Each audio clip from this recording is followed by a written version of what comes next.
Don Garlett's ready to go. We'll be back with him and more action right after this.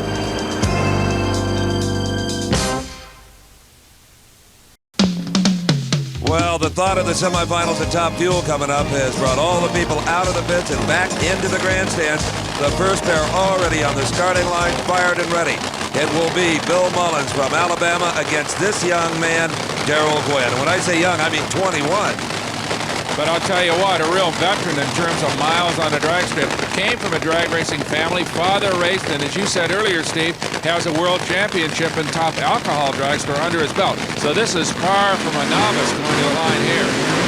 And it's all brand new, fresh equipment for the Gwynn family. On the other hand, in the far lane is 50-year-old Bill Mullins driving for John and Shirley Carey. Now, that used to be the Jody Smart Top Fuel car, so it has got a lot of miles on it. And as we saw earlier in qualifying, they have already had one engine explosion. They had one also at the Gator Nationals earlier this year. They are not afraid to kaboom that motor if that's what it takes to get to the finish line.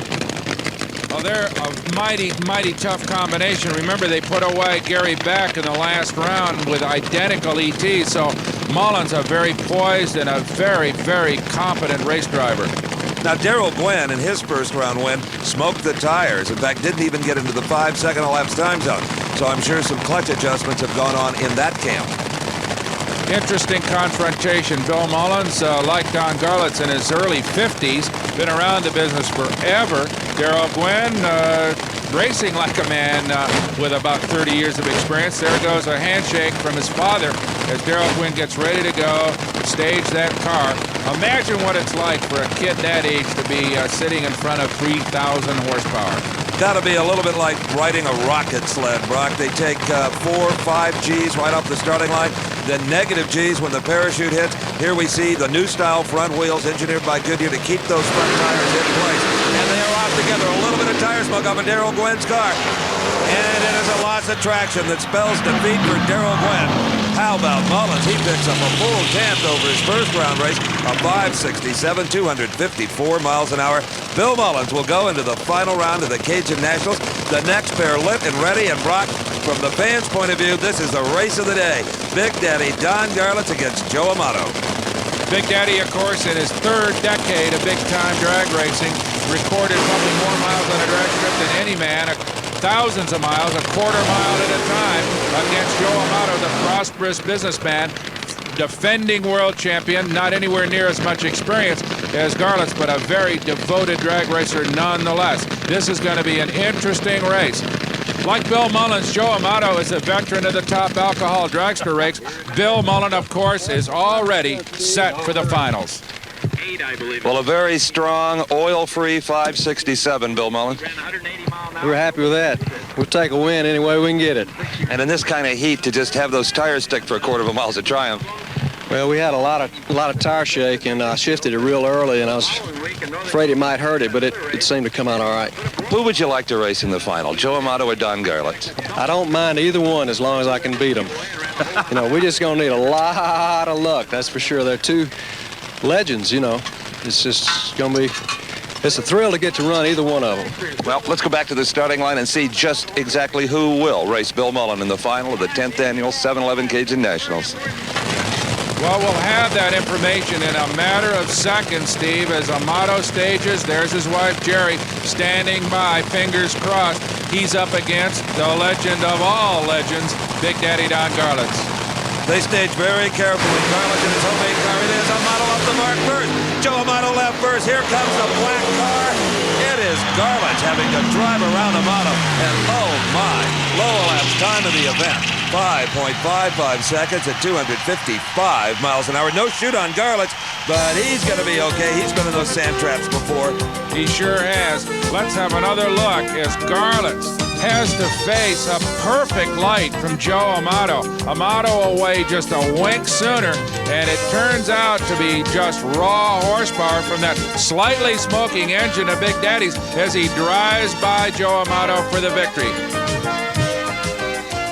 Well, for the first time this season, world champion Joe Amato will not be in the final round, but he still musters a grin.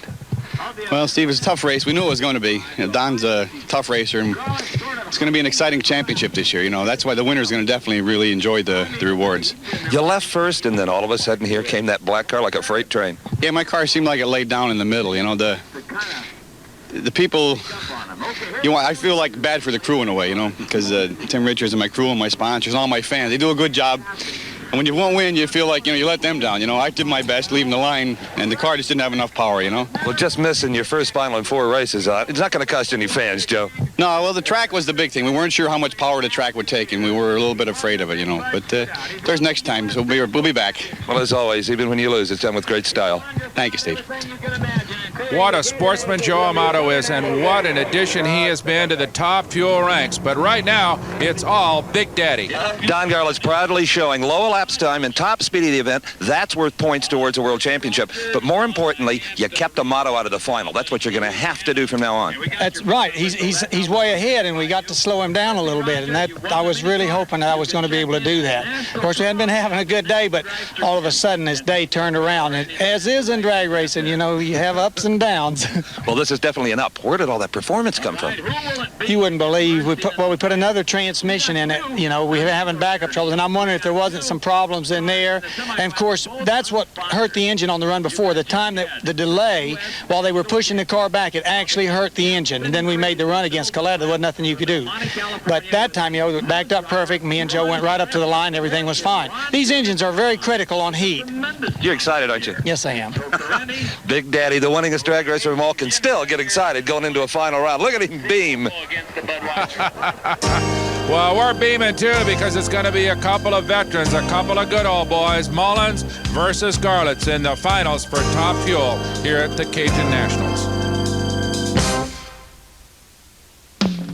A collective 6,000 horsepower shaking the ground here at Baton Rouge, Louisiana.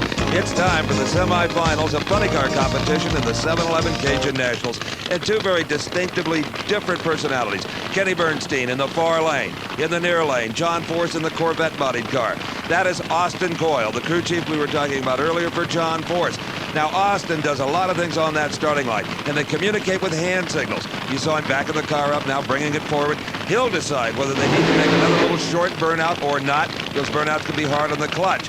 And he'll also watch those tires very carefully as John does that little dry hop to see how the tires grip. And then with another hand signal, he'll tell John how hard to bring that car off the starting line. Now, Kenny Bernstein's Ford Tempo, well, it's rumored that a lot of this car is computer controlled. We took a look at that earlier. Dale Armstrong on the starting line, he'll simply back Kenny up. That's about it. Two interesting contrasts with these drivers, Steve. Bernstein, of course, an entrepreneur in his own right, got rich in the restaurant business and backed off a little bit in his drag racing activities as we watch Austin Coyle back up Force, who is a full-time, hardcore, traditional drag racer. John Force has literally clawed his way into the professional ranks. He was a truck driver and part-time drag racer for many years. He went out and very aggressively solicited sponsors without even a national event to his credit, but just through perseverance and hanging out in a lot of offices and just saying, I'm not leaving till you talk to me. John Force has made a career out of this. Now, Austin Coyle gave John an OK signal, meaning hit it as hard as you can off the starting line. They are staged and ready. They live right together. But up in smoke goes John Force. He is trying to drive that car while it blazes the tires. Now there's smoke out of the exhaust pipe from Kenny Bernstein's car, but he wins it at 609, 185 miles an hour. But hurt a motor, I guarantee you. Well, Austin Coyle may be rethinking that. Had he given him the sign to take it easy, he would have beaten Bernstein, because Bernstein's motor broke at the other end, and a conservative pass by Force would have won that race for him. Okay, Jim Head getting ready to go, and you can count on a conservative drive out by this man. That is his stock in trade, and he saw, of course, Force go up in smoke, so he knows this racetrack is treacherous and difficult to read. He is also in Force's lane, so that will make Jim Head even more conservative, as Ron Carenti and the Captain Crazy crew, they have never been conservative in their entire career. They're going to go at it as hard as they can. Okay, Kenny Bernstein looking over that damaged engine. Well, Kenny, not really what you wanted performance-wise, but you get the finals. That's what's important. Well, yeah, but we got a lot of work to do. All right, Kenny Bernstein, Dale Armstrong, and crew headed back. They popped that motor. They know it. Kenny jamming in the rig. We'll check on them in the pits. Okay, Bernstein back with a lot of work. Captain Crazy, Ron Careni, ready to go. This is as far as they've gone in a major NHRA event in a long time, Steve. I'll tell you what, if I was Ron Careni strapped into this rolling bomb, I'd be a little concerned about that crankshaft we talked about. Even though they think they've got a handle on it, boy, crankshaft troubles, that's really frightening. Jim Hadd, we saw him working on the car with his crew. They seem to be pretty well buttoned up, and we talked about a conservative run. There goes Hadd, out a little early. Careni very near the center line. He holds on, no. The car stays together, but it's Jim Hadd. Jim Hadd with another one of his patented 590s, a 593 to be exact, a good speed of 245 miles an hour. And Jim Hadd, for the second year in a row, goes to the final round. With one of his trademark straight-ahead drives, but full marks go to the Captain Crazy crew and Ron Careni. They gave it a super try, went all the way to the far end before it was decided, and the motor stayed together. So, a disappointed Ron Careni out of it, but an excellent day overall for him. You know, at this point in the race, we're usually pretty preoccupied with winners, but my friend Ron Careni, you put up such a fight that I just got to say goodbye. I'm tired. I have to give in. Crank was hurt a little bit that time, you know it was, and I didn't want to push it too hard. I didn't use our button that time. But, meaning the high speed? Right. I just thought maybe he ran good, boy. I don't know what he ran, but he left me in the mid-range real bad. So I didn't feel there was any chance of catching him anyway. Well, the way you guys battle could be a sign of some good things to come. Yeah, I think we'll make it. Okay. Thank you. Ron Careni, they threw everything at him they had, and he just survived. Oh, you can count on him being back. Those guys have got to be happy with that performance. But Jim Hadd will go into the finals against a very apprehensive Kenny Bernstein because he came back to the pits. Dale Armstrong and the crew tore that motor apart, and it is one hurt buckaroo. They got some problems, and they've got a race against time to get ready before their matchup in the funny car finals against a very confident Jim Hadd, who, by the way, has lane choice on an increasingly treacherous State Capitol Dragway. We'll see that confrontation and the Pro Stock final coming up.